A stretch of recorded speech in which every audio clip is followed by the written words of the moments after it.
but as a young woman, you went through some traumas. What advice would you give other young women who are struggling in their young lives and feel like they're going through some sort of trauma?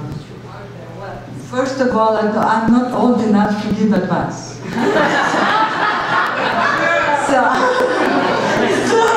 So I would say read the book, because it's by reading, by learning, by getting educated that you become someone. What was your question?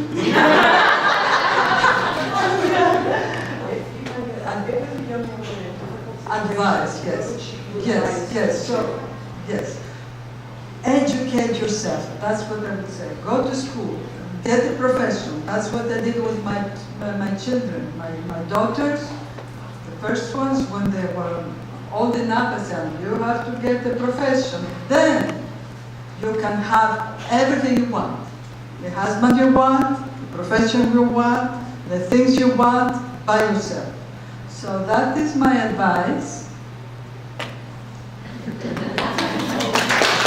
Thank you. When you met and married Mr. LeNotre, you found yourself in this huge culinary empire in France with Gaston LeNotre as your father-in-law. What was it like to just be absorbed into this family? So, first of all, I'm not very easily impressed.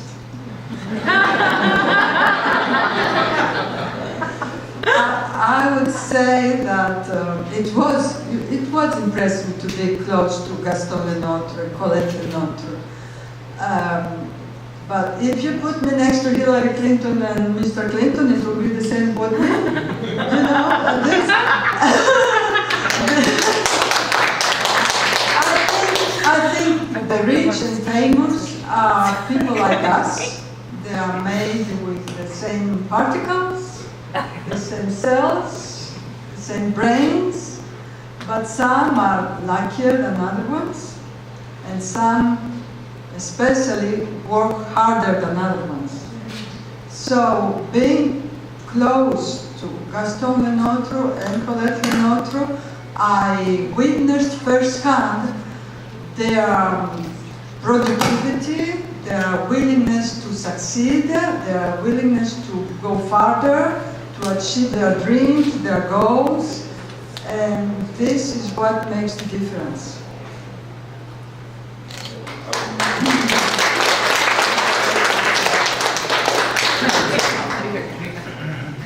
We've had the pleasure of being able to actually see you in some of your movies, which was wonderful. I wasn't expecting that. Isn't it neat to see Marie in the movies?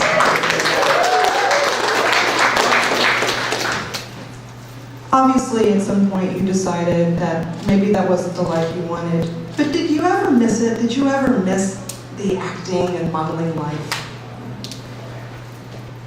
Okay. Okay, I think we're still acting here. I think at some point everyone is an actor, but really acting profession like that is not fun at all, if you want to know.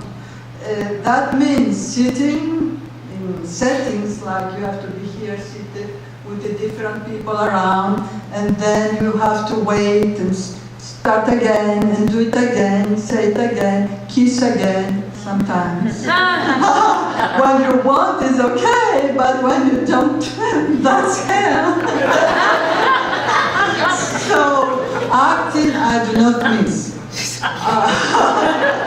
But if I would go back, and if I could reconstruct my time at that time, I would have become a producer. Because a producer is the one who handles everything. That's what I would like to do, not be an actor. Actor is okay because of the fame that you get, but the producer is the one who puts everything together and makes the film. So, next time I'll be a producer.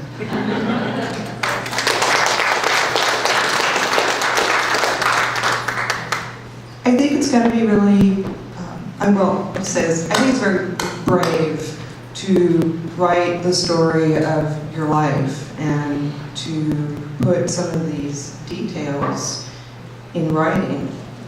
Was it, as you were going through the process of writing this book and as you faced that it is going to be published, everybody will read it, did you ever feel that was scary or intimidating? Well, I wouldn't say scary or intimidating. Writing a book is painful, very painful for different and many reasons. First of all, is because, especially a memoir, you have to get yourself out, you have to get your guts out, and this is painful. But if I have to start all over, I will do again this book. And I wrote this book because I wanted to share my story. Not all of it, of course, you can say. Maybe another book. But I wanted to inspire some people. I would like to say that whatever happens in your life, if it is a failure, if it's a divorce, if it is bad things happen to good people, you can overcome, and this will be my message. You can go from here to there, but even if you go down, you can get up again.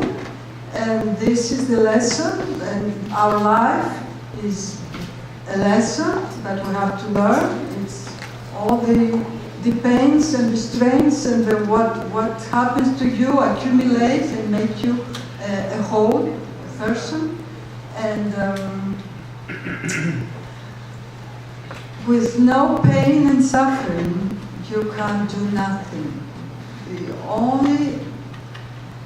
This is the only way you can achieve something.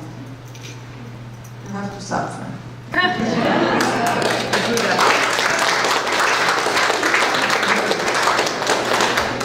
And that was definitely the message I took away from the book, and it was very refreshing to see someone confront just life head on and solve problems and just take matters into your own hands to pursue for higher education and get degrees and really just work on being who you wanted to be, and I think that's very inspiring.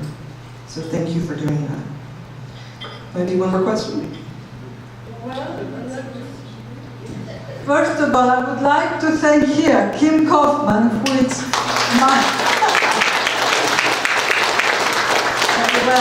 I think Kim is the best photographer out there. Most of the people, even if they don't like the book, they like the cover. So when my publisher told me, you have to have a photograph recent, if possible, I said that will be Kim. So thank you, Kim. Thank you for that wonderful cover. You made me a star. I wanted also to say thank you to all the students who left now, and I'm mad, because I wanted to say thank you in front of them. Maybe I will have to go back in the kitchen and start again. But I'm proud of them. I'm proud of my students.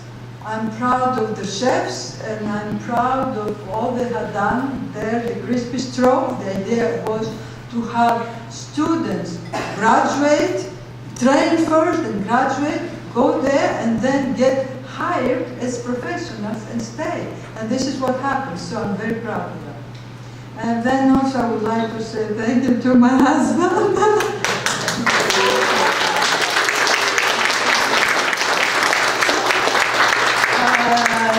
Who saved me from drowning. I put in the book that yes. Without the land, forget it. So thank you, mon amour.